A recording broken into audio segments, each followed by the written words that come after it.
We also have the home loan finance data. Okay. But now the thing is, the data that we have here, it isn't adequate enough for us to create any of the analytics that we intend to see here. So there is not much of significance of having these guys here. And yet, let us do one thing. Let us go into the new worksheet and see what best can be covered with this data. So many a times you will be falling short on the data, quality data that you want to create a story about, or you want to create a dashboard about. That's not your fault really. That clearly depends on what quality of data is available to us. Okay, we have the dates. So add to sheet. These are the dates 19, 20, 21, 22. Okay, that is a good thing. What do we have here on A2? No, I don't want this. We can remove this. For year's date, we can change it to our month date. We have that capability. And can we change this to day also? No, day is not going to help us. Actually, why is that? Because in a month, there is only one single day on which you can, on when the EMI deduction happens. So let us not go into that. We'll stick to the month. In the month, let us go and check for the EMI amount. See, now that is what we have here. There is a change in, now obviously the EMI amount is the same and it's sum. Okay, suppose if we change this to what? Count. Yeah, if we change this to minimum value. So there is a steady minimum value that we are seeing here. Okay. Having said that, let us also add the interest and the principal values here. Now, these are the sums, right? Let us change them to minimum values and see how they show up. Yeah, see, this is how it is showing up. What do we see here? Okay. There are 2-3 things that we are able to see here. First is the EMI amount is the same. Initial days, the interest was low, it increased, then it again stayed, it stayed stable, and then again it came down, and now again it is stable. For the principal amount, it was high, it reduced, again it increased, again it reduced, again it has come down, again it increased. So that is a change in the principal amount that we are seeing here. Okay. And okay, let us see how this can show us. There is something that is showing here also. Is there an average for this? No, average is not available for that.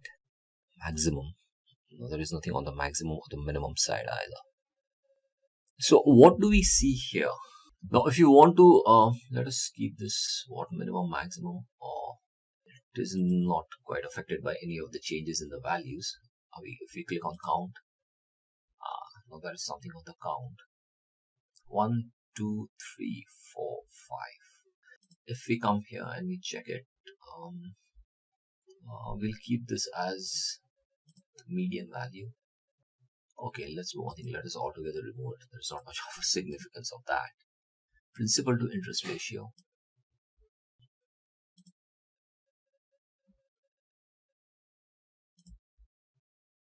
Now, this that we have done, okay, what is it that we are doing on this?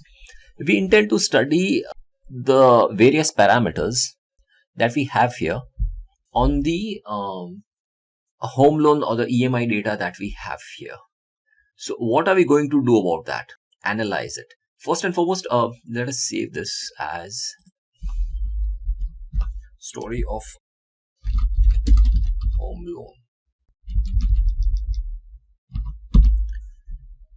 Right. So that is the story of your home loan. Oh, no, not a story yet. It's just a worksheet. We'll create a story out of it. Okay. So let us hide this. We have already saved this as a home loan story. Now this is what? This sheet we need to rename. Okay. So rename the sheet as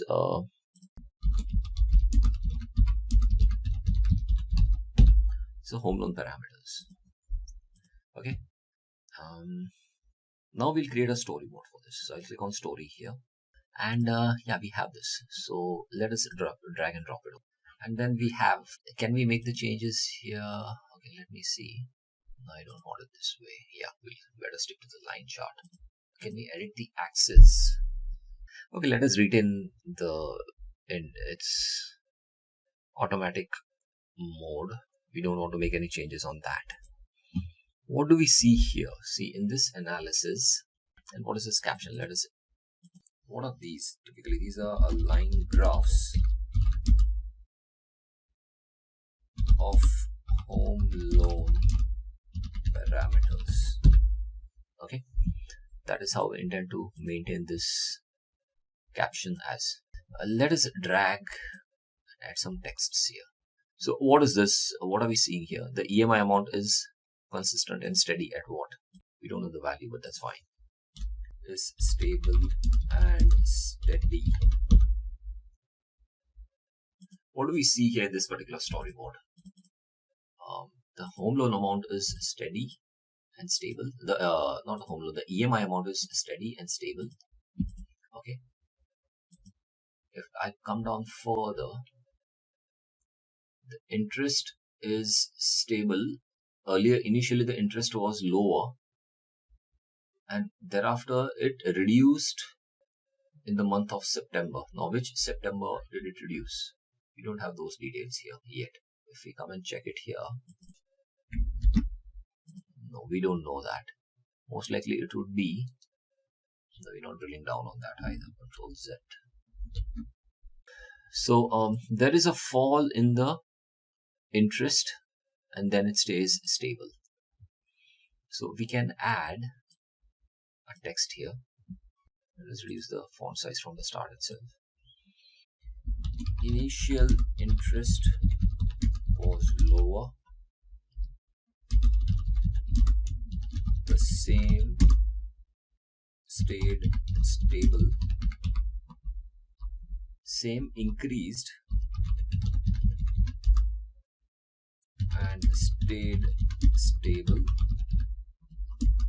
for a certain period of time, and subsequently the interest component again reduced. Now what I've done here is I'm not mentioning any specific details. Okay, when I say specific details means which date, when, which month and all. No, I'm not going into that. I'm just providing a certain trend in the movement of the data.